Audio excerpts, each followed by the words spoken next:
ಮೊದಲಿಗೆ ರಾಜ್ಯದಲ್ಲಿ ಅಧಿಕಾರದಲ್ಲಿರುವ ಕಾಂಗ್ರೆಸ್ ಸರ್ಕಾರ ಮೇಲಿಂದ ಮೇಲೆ ಶಾಕ್ ಕೊಡ್ತಾ ಇದೆ. ಮೊನ್ನೆಯಷ್ಟೇ ಬೆಲೆ ಏರಿಕೆಯ ಶಾಕ್ ಕೊಡ್ತು. ಈಗ ರಾಜ್ಯ ಸರ್ಕಾರದಿಂದ ಮತ್ತೊಂದು ಶಾಕಿಂಗ್ ನ್ಯೂಸ್ ಹೊರಗೆ ಬರ್ತಾ ಇದೆ. ಏನದು ಶಾಕಿಂಗ್ ಸುದ್ದಿ? ಡೀಟೇಲ್ಸ್ ಬರ್ತಾ ಇದೆ. ರಾಜ್ಯ ಸರ್ಕಾರದಿಂದ ಈಗ ಮತ್ತೊಂದು ಶಾಕಿಂಗ್ ನ್ಯೂಸ್. ಇನ್ಮುಂದೆ ವಿಧಾನಸೌಧದ ಎಂಟ್ರಿಗೂ ದುಡ್ಡು ಕೊಡಬೇಕಾಗುತ್ತೆ.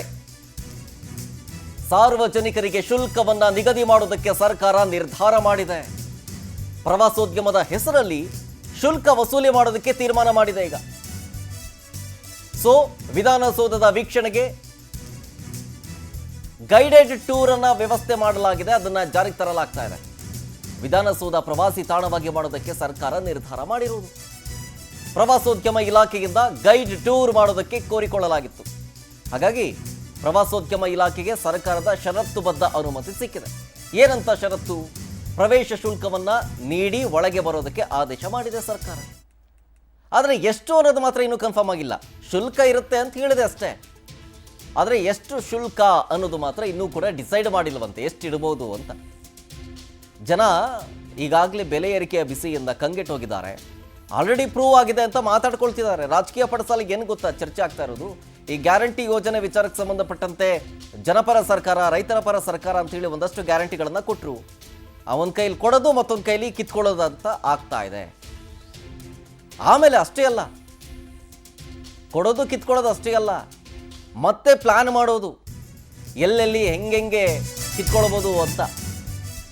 ವಿಧಾನಸೌಧಕ್ಕೆ ಎಂಟ್ರಿ ಕೊಡಬೇಕು ಅಂತಂದ್ರೆ 10 ಹಲವು ಷರತ್ತುಗಳಿರುತ್ತೆ. ಇನ್ಮೇಲೆ ಸಾರ್ವತ್ರಿಕ ರಜೆ ದಿನದಂದು ಬೆಳಗ್ಗೆ 8 ಗಂಟೆಯಿಂದ ಸಂಜೆ 6 ಗಂಟೆ ತನಕ ಪರ್ಮಿಷನ್ ಇದೆ, ಅವಕಾಶ ಇದೆ. 30 ಜನರ ತಂಡದೊಂದಿಗೆ ವಿಧಾನಸೌಧದ ವೀಕ್ಷಣೆಗೆ ಅವಕಾಶವನ್ನು ಕಲ್ಪಿಸಲಾಗ್ತಾ ಇದೆ. ಪ್ರವಾಸೋದ್ಯಮ ಆನ್ಲೈನ್ ಮುಖಾಂತರ ಟಿಕೆಟ್ ಅನ್ನು ಬುಕ್ ಮಾಡ್ಕೊಳ್ಬೇಕಂತೆ. ವಿಧಾನಸೌಧದಲ್ಲಿ ಪೊಲೀಸ್ ಭದ್ರತಾ ಸೂಚನೆಯನ್ನ ಪಾಲಿಸಬೇಕು. ಪ್ರವೇಶ ದರವನ್ನ ನೀಡಿಯೇ ವಿಧಾನಸೌಧಕ್ಕೆ ಬರಬೇಕು. ಅಧಿಕೃತ ದಾಖಲೆಯನ್ನ ಕೊಟ್ಟೆ ಶಕ್ತಿಸೌಧ ಪ್ರವೇಶವನ್ನ ಮಾಡಬೇಕು. ಆಮೇಲೆ ವಿಧಾನಸೌಧದ ಕಟ್ಟಡ ಆಗಿರ್ಬೋದು ಅಥವಾ ಆವರಣಕ್ಕೆ ಯಾವುದೇ ರೀತಿಯಾಗಿ ಹಾನಿ ಮಾಡಬಾರದು, ಸಹಕರಿಸಬೇಕು. ಈ ಎಲ್ಲ ನಿಯಮಗಳನ್ನು ಕಡ್ಡಾಯವಾಗಿ ಪಾಲಿಸಬೇಕು. ಇದು ಪ್ಲಾನು ರಾಜ್ಯ ಸರ್ಕಾರದ್ದು.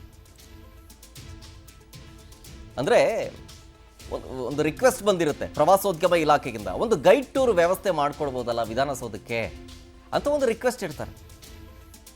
ಅವಾಗ ಒಂದು ಐಡಿಯಾ ಬರುತ್ತೆ. ಓಕೆ, ಪ್ರವಾಸೋದ್ಯಮ ಇಲಾಖೆಯಿಂದ ಓಕೆ ಒಂದು ಗೈಡ್ ಟೂರ್ ಮಾಡೋಣ ಅಂತ ಬಂದಿದ್ದಾರೆ. ಓಕೆ, ಸುಮ್ಮನೆ ಮಾಡೋದು ಬೇಡ, ಒಂದು ಎಂಟ್ರಿ ಫೀಸ್ ಇಡೋಣ, ಹಿಂಗನ್ನು ಪ್ಲಾನ್ ಮಾಡ್ಕೊಂಡಿದ್ದಾರೆ. ಅದು ನಿರ್ವಹಣೆಗಾದ್ರೂ ಆಗಿರ್ಬೋದು, ಇನ್ನಿತರ ಖರ್ಚಿಗಾಗಿರ್ಬೋದು. ಗೈಡೆಡ್ ಟೂರು ಅದರಲ್ಲೂ ಕೂಡ ಶುಲ್ಕವನ್ನು ಪಾವತಿ ಮಾಡೋದಕ್ಕೆ ಸರ್ಕಾರ ಡಿಸೈಡ್ ಮಾಡಿರೋದು. ಆದರೆ ಎಷ್ಟು ಶುಲ್ಕ, ಏನು ಎತ್ತ ಅದು ಮಾತ್ರ ಗೊತ್ತಿಲ್ಲ. ಹೆಂಗಿರುತ್ತೆ, ಅದಕ್ಕೊಂದು ರೂಲ್ಸ್ ಆ್ಯಂಡ್ ರೆಗ್ಯುಲೇಷನ್ಸ್ಗಳಿದ್ದಾವೆ. ಸಾರ್ವತ್ರಿಕ ರಜೆನ ಗೌರ್ಮೆಂಟ್ ಹಾಲಿಡೇ ದಿನ ಬೆಳಗ್ಗೆ 8 ಗಂಟೆಯಿಂದ ಸಂಜೆ 6 ಗಂಟೆ ತನಕ ಟೈಮ್ ಇರುತ್ತೆ. ಒಂದು ತಂಡದಲ್ಲಿ 30 ಜನರ ತಂಡ, ಅವ್ರಿಗೆ ಅವಕಾಶ ಇರುತ್ತೆ. ತಂಡ ಮಾಡ್ಕೊಂಡು ಹೋಗಬೇಕು ಒಳಗಡೆಗೆ. ಆನ್ಲೈನ್ ಮುಖಾಂತರನೇ ಟಿಕೆಟ್ ಬುಕ್ ಮಾಡ್ಕೊಳ್ಬೇಕು. ಭದ್ರತಾ ಸೂಚನೆಯನ್ನು ಪಾಲಿಸಬೇಕು. ಹಿಂಗೆ 10 ಹಲವು ಷರತ್ತುಗಳನ್ನು ವಿಧಿಸಿದೆ.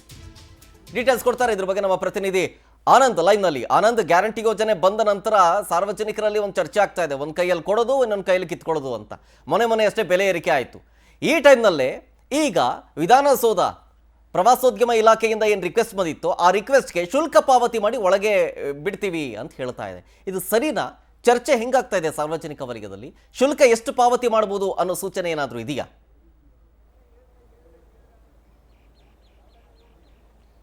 ಶರತ್, ಪ್ರಮುಖವಾಗಿ ಶುಲ್ಕ ಎಷ್ಟು ವಿಧಿಸಬೇಕು ಅನ್ನೋ ನಿಟ್ಟಿನಲ್ಲಿ ಇನ್ನೂ ಕೂಡ ಅಂತಿಮ ತೀರ್ಮಾನ ಆಗಿಲ್ಲ. ಆದರೆ ವಿಧಾನಸೌಧವನ್ನು ಒಂದು ರೀತಿ ಪ್ರವಾಸಿ ತಾಣ ಮಾಡೋದಕ್ಕೆ ಈಗ ರಾಜ್ಯ ಸರ್ಕಾರ ಮುಂದಾಗಿರ್ತಕ್ಕಂಥದ್ದು. ವಿಶೇಷವಾಗಿ ಸ್ಪೀಕರ್ UT ಖಾದರ್ ಅವರು ಇಂಥದ್ದೊಂದು ವಿಚಾರಕ್ಕೆ ಕೈ ಹಾಕಿದ್ದಾರೆ. ವಿಧಾನಸೌಧಕ್ಕೆ ಪ್ರವಾಸಿಗರನ್ನ ಒಂದು ಆಕರ್ಷಣೆ ಮಾಡತಕ್ಕಂಥ ಒಂದು ನಿಟ್ಟಿನಲ್ಲಿ ಈ ಒಂದು ಕ್ರಮವನ್ನು ತೆಗೆದುಕೊಳ್ಳೋದಕ್ಕೆ ಮುಂದಾಗಿರ್ತಕ್ಕಂಥದ್ದು. ಕೆಲವೇ ದಿನಗಳಲ್ಲಿ ಯಾವ ರೀತಿ ಆ ಒಂದು ಪ್ರವಾಸಿ ತಾಣವಾಗಿ ಮಾಡಬೇಕು, ಜೊತೆಗೆ ಪ್ರವಾಸಿಗರು ಬರ್ತಕ್ಕಂಥವರಿಂದ ಎಷ್ಟು ಹಣವನ್ನ ಶುಲ್ಕವನ್ನ ನಿಗದಿ ಮಾಡಬೇಕು ಅನ್ನೋದ್ರ ಬಗ್ಗೆ ತೀರ್ಮಾನ ಮಾಡೋದಕ್ಕೆ ಮುಂದಾಗಿರ್ತಕ್ಕಂಥದ್ದು. ಸದ್ಯ ವಿಧಾನಸೌಧದ ಹೊರಗಡೆ ಬಹಳಷ್ಟು ಜನ ಬಂದು ಪ್ರತಿನಿತ್ಯ ಫೋಟೋ ಶೂಟಿಂಗ್ ಅನ್ನ ಮಾಡ್ತಾರೆ, ವಿಡಿಯೋ ಮಾಡ್ಕೊಳ್ತಾರೆ, ಬೇರೆ ಬೇರೆ ರೀತಿಯ ಆ ಒಂದು ಪ್ರವಾಸಿ ತಾಣವನ್ನಾಗಿ ನೋಡೋದಕ್ಕೆ ಬಹಳಷ್ಟು ಜನ ಬರ್ತಾರೆ. ಆದರೆ ಅಂಥವರಿಗೆ ವಿಧಾನಸೌಧ ಒಳಗಡೆ ಬರೋದಕ್ಕೆ ಅವಕಾಶವನ್ನ ಮಾಡಿಕೊಟ್ರೆ, ಜೊತೆಗೆ ಅದಕ್ಕೆ ಒಂದಷ್ಟು ಶುಲ್ಕವನ್ನ ವಿಧಿಸಿದ್ರೆ ಸರ್ಕಾರದ ಒಂದು ಬೊಕ್ಕಸಕ್ಕೂ ಕೂಡ ಒಂದು ಹಣ ಹರಿದು ಬರುತ್ತೆ ಅನ್ನೋ ಒಂದು ಲೆಕ್ಕಾಚಾರ ಸರ್ಕಾರ ಹಾಕೊಂಡಿರ್ತಕ್ಕಂಥದ್ದು. ಈ ಹಿನ್ನೆಲೆಯಲ್ಲಿ ವಿಧಾನಸೌಧ ಮತ್ತು ವಿಕಾಸಸೌಧವನ್ನ ಒಂದು ರೀತಿ ಪ್ರವಾಸಿ ತಾಣ ಮಾಡೋದಕ್ಕೂ ಕೂಡ ಮುಂದಾಗಿದ್ದಾರೆ. ಈಗ ವಿಧಾನಸೌಧಕ್ಕೆ ಬಂದ್ರೆ ಇಲ್ಲಿ ಬೃಹತ್ ಒಂದು ಮಹಾತ್ಮ ಗಾಂಧಿ ಅವರ ಸ್ಟ್ಯಾಚ್ಯೂವನ್ನ ನೋಡ್ಬೋದು. ಜೊತೆಗೆ ಇತ್ತೀಚೆಗಷ್ಟೇ ತಾಯಿ ಭುವನೇಶ್ವರಿಯ ಒಂದು ವಿಗ್ರಹವನ್ನ ಇಲ್ಲಿ ಒಂದು ಪ್ರತಿಷ್ಠಾಪನೆ ಮಾಡಲಾಗಿದೆ, ಅದನ್ನು ಕೂಡ ವೀಕ್ಷಣೆ ಮಾಡಬಹುದು.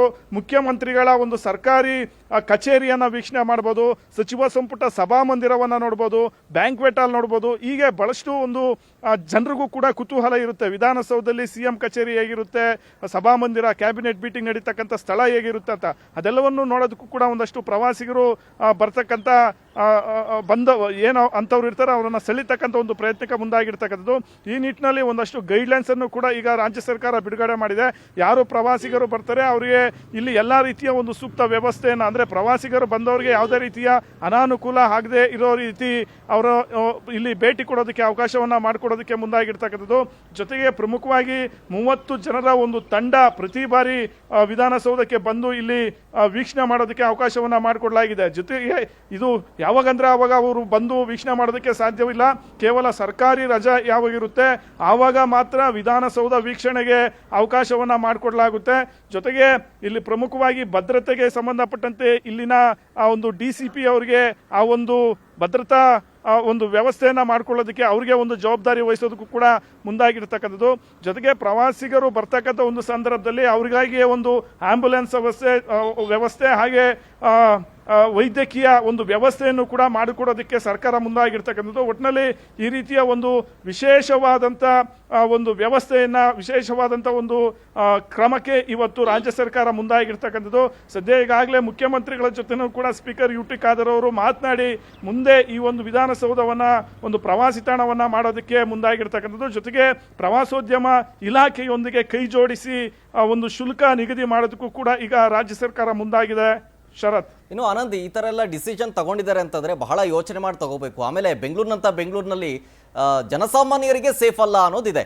ಆಮೇಲೆ ಸ್ಲೀಪರ್ ಸೆಲ್ಗಳು, ಪಾಕಿಸ್ತಾನದ ಸ್ಲೀಪರ್ ಸೆಲ್ಗಳ ಭೀತಿ ಇದಾವೆ, ಉಗ್ರರ ಭೀತಿ ಇದೆ. ಈ ಟೈಮ್ನಲ್ಲಿ ಸೆಕ್ಯೂರಿಟಿಗೆ ಏನಾದರೂ ಲ್ಯಾಬ್ಸ್ ಬರಲ್ವಾ? ಆ ಥರ ಎಲ್ಲ ಯೋಚನೆ ಮಾಡಿರ್ತಾರಲ್ವಾ?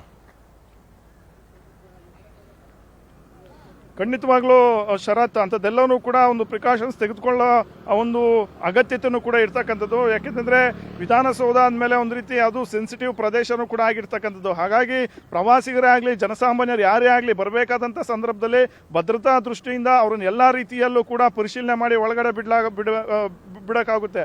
ಈಗಾಗಲೇ ಭದ್ರತಾ ಸಿಬ್ಬಂದಿನೂ ಕೂಡ ವಿಧಾನಸೌಧದ 4 ಕಡೆನೂ ಕೂಡ ಪೊಲೀಸ್ ಸಿಬ್ಬಂದಿಯನ್ನು ಕೂಡ ಹೆಚ್ಚಳ ಮಾಡಿರ್ತಕ್ಕಂಥದ್ದು. ಜೊತೆಗೆ ಯಾರ್ಯಾರು ಬರ್ತಾರೆ, ಯಾರ್ಯಾರು ಹೋಗ್ತಾರೆ ಅವರೆಲ್ಲ ಒಂದು ವಸ್ತುಗಳನ್ನು ಕೂಡ ಪರಿಶೀಲನೆ ಮಾಡಿಕೊಂಡು ಹೋಗೋದಕ್ಕೆ ಒಂದು ಡಿಟೆಕ್ಟರ್ಗಳನ್ನು ಕೂಡ ಅಳವಡಿಕೆ ಮಾಡಲಾಗಿರ್ತಕ್ಕಂಥದ್ದು. ಇದೇ ಅಲ್ಲದೆ ಯಾರು ಜನಸಾಮಾನ್ಯರು ಬರ್ತಾರೆ ಅವರು ಪಕ್ಕಾ ಗುರುತಿನ ಚೀಟಿಯನ್ನು ತೆಗೆದುಕೊಂಡು ಬರಬೇಕು. ಆಧಾರ್ ಕಾರ್ಡ್ ಅಥವಾ ಇನ್ನಿತರ ಒಂದು ವಿಳಾಸದ ಒಂದು ID ಕಾರ್ಡ್ಗಳೇನಿರುತ್ತೆ ಅದನ್ನ ಕಡ್ಡಾಯವಾಗಿ ತೆಗೆದುಕೊಂಡು ಬರಲೇಬೇಕು. ಯಾರು ಒಂದು ವೇಳೆ ಒಂದು ಐಡೆಂಟಿ ಕಾರ್ಡ್ಗಳನ್ನು ತರೋದಿಲ್ವೋ ಅವ್ರಿಗೆ ವಿಧಾನಸೌಧ ಪ್ರವೇಶಕ್ಕೆ ಅವಕಾಶವನ್ನು ಮಾಡಿಕೊಡೋದಿಲ್ಲ.